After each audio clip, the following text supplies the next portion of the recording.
untuk semua profesi ya, ada hal kalanya itu kita jangan melakukan sesuatu yang ini kalau saya bilang agak berbahaya gitu loh. Kita takut nanti dikira nyombong sama Tuhan. Kalau saya bilang sih itu.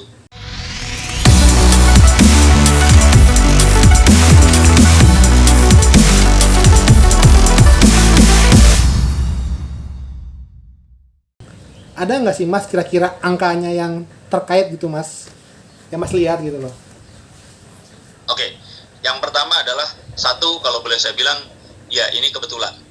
Kebetulan dalam artian yang saya rasakan waktu itu Mbak Yu itu tahu kapan kira-kira dia meninggal, tapi nggak mendekati sampai ke tanggal, hari kapan, bulan apa. Dan itu kalau menurut saya sih kebetulan aja sih. Mbak Yu itu cuma tahu dalam hitungan minggu lah kalau menurut saya, yang saya kemarin dengar gitu.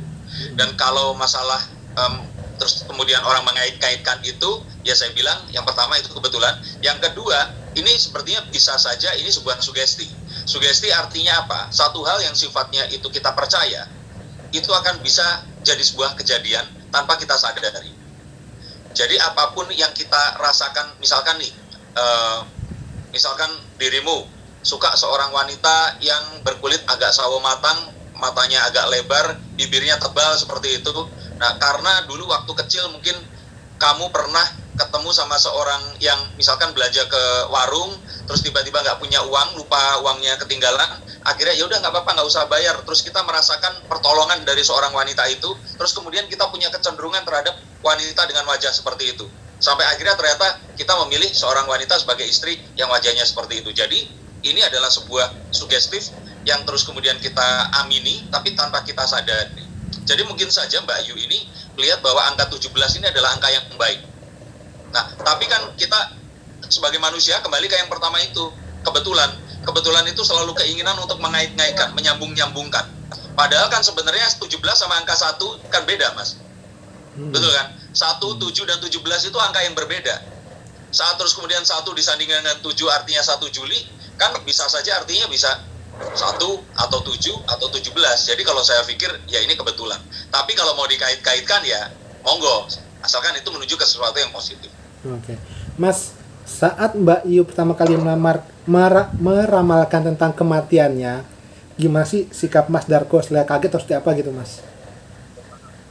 Ada dua sikap. Yang pertama saat itu karena pertanyaan saya pribadi, jadi saya nanya ke dia, itu Mbak, ini pertanyaan yang awam ditanyakan kepada wartawan. Ditanyakan kepada paranormal. Kalau seandainya kamu bisa ramal-ramal seperti itu, coba ramal sendiri dong kematianmu itu kapan. Nah, saya mau nanya nih sama Mbak Yu. Mbak Yu tahu nggak kapan Mbak Yu ini akan meninggal? Terus sekonyong-konyong dia jawab waktu itu. Kalau ditanya perasaannya apa? Kaget. Karena saya nggak akan nyangka Mbak Yu akan jawab. Kalaupun ternyata tahu, bisa saja dia diam aja atau dijawab ya ala kadarnya aja lah, yang sifatnya itu formality gitu. Cuman waktu itu dia menjawab. Dan terus kemudian setelah menjawab, saya bilang, Mbak, ini yakin nih, nanti kita akan tayangkan seperti apa nih? Terus kemudian dia bilang, ya wes Mas, kita jangan tayangkan deh yang tadi. Kita tayangkan yang istilahnya pantas kalau ditonton sama ibu saya gitu. Akhirnya dia mengutarakan kemarin yang seperti yang kita lihat di itu YouTube channel saya itu tadi. Dan setelah kejadian itu, ternyata betulan beliau ini meninggal dunia. Yang saya rasakan malah menyesal. Kenapa kok saya pakai nanya-nanya seperti itu?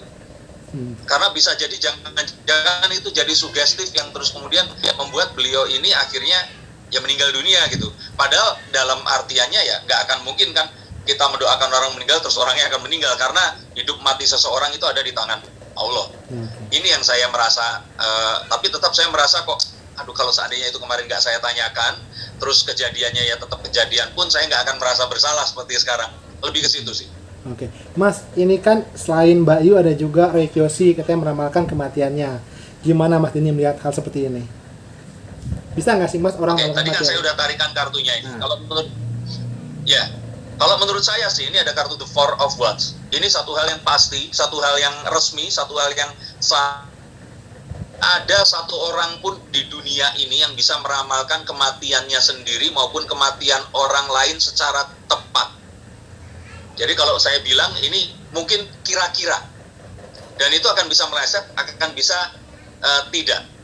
Kalaupun ternyata terjadi, saya boleh bilang itu ya mungkin kebetulan. Karena kalau enggak, saya pikir seperti ini. Kalau ada orang bisa meramalkan secara langsung, secara tepat, ya kalau saya pikir dia mendingan akan kerja di rumah sakit, terus akan memilah-milah orang, oh yang ini kayaknya nggak usah dirawat karena umurnya juga akan panjang, ya kan bisa aja seperti itu.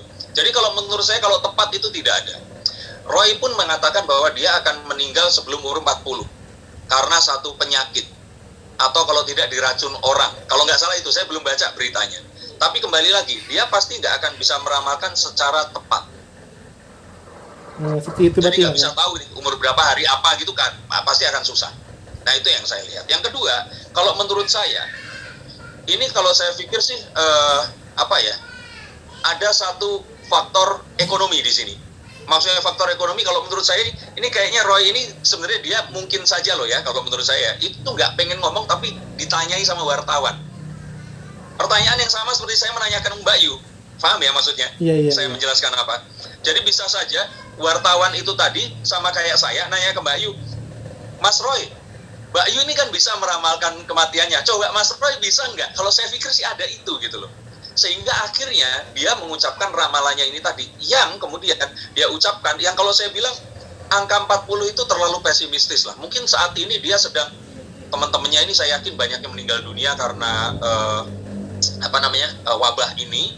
Terus dia juga mungkin lagi down, dia juga mungkin kehilangan seorang teman seprofesi seperti Mbak Yu, seperti juga saya ini tadi, dan terus kemudian dia akhirnya menyebutkan angka yang kalau saya bilang pesimistis. Tapi kalau ditanya di sini, Mas kira-kira bisa nggak, kira-kira kalau menurut kartu ramalannya Roy ini tepat atau nggak? Kalau saya bilang sih Roy akan meleset, umurnya akan lebih panjang dari 40 tahun. Oke. Mas, gimana sih Mas, misalkan... Saya kasih jeda buat nunjukin empasisnya saya nih. Mas, gimana Mas, saat seorang peramal Mas ditantang seperti itu, apa sih berdasarkan Mas? Itu peramal juga bisa dibilang seperti itu Mas. Kalau saya pribadi sih sama ya, kayak misalkan nih, kalau seandainya wartawan lah ya, ditanya, lo berani nggak nih liputan kala pandemi seperti ini, datang misalkan ngeliput itu tuh, ada demo kemarin itu tentang satu orang yang pengadilannya dirasa nggak adil gitu, terus ada demo, ada sekitar 500 orang berkumpul, lo berani nggak ngeliput ke sana? Udahlah, nggak apa-apa nih, gue pergi ke sana aja deh, gue liput. Ini kan demi kemaslahatan orang-orang gitu. Nah, kalau saya pikir tetap lah ya, maksud saya itu, kita itu nggak boleh, mungkin untuk semua profesi ya, ada hal kalanya itu kita jangan melakukan sesuatu yang, ini kalau saya bilang agak berbahaya gitu loh. Kita takut nanti dikira nyombong sama Tuhan, kalau saya bilang sih itu. Seperti itu Mas. Takut loh ya. Iya. Ya, jangan dikutip di sini. Denny bilang Mbak Yu dan Roy Yosi nyombong, jangan loh ya. Karena saya di sini mengatakan hal seperti ini tuh karena mungkin saja itu karena ditekan dia, diminta akhirnya dia harus mengucapkan itu. Nah harapannya adalah teman-teman pun ini nggak menekan kami gitu loh, menanyakan tentang sesuatu yang kayak waktu zaman itu kan saya pernah ditanya nih sekitar 1-2 tahun yang lalu, Mas kira-kira Reno Barak sama Syahrini ini pernikahannya akan segera cerai atau enggak? Saya lihat sih panjang, tapi menurut Mas ada orang ketiga enggak? Saya lihat sih enggak, tapi kalau dari Renonya ini dikejar terus sampai saya harus ngomong cerai gitu loh, padahal saya lihat enggak gitu. Jadi kan saya bingung. Nah, jadi di sini pun saya menekankan bahwa kalau saya bilang ada beberapa hal yang kita amit-amit lah ya, jangan melakukan itu. Kalaupun balik lagi ke teman-teman wartawan, dalam kondisi seperti sekarang, kalaupun mau meliput ya hati-hatilah karena kondisinya seperti sekarang ini. Dan teman-teman ini kan termasuk orang-orang yang di garda depan yang resiko terpaparnya lebih tinggi. Sama seperti kami pun, kami kalau ditanya seperti itu, bakal tahu nggak meninggal lo kapan? Ya kalaupun tahu amit-amit lah, saya nggak mau ngomong lah, intinya seperti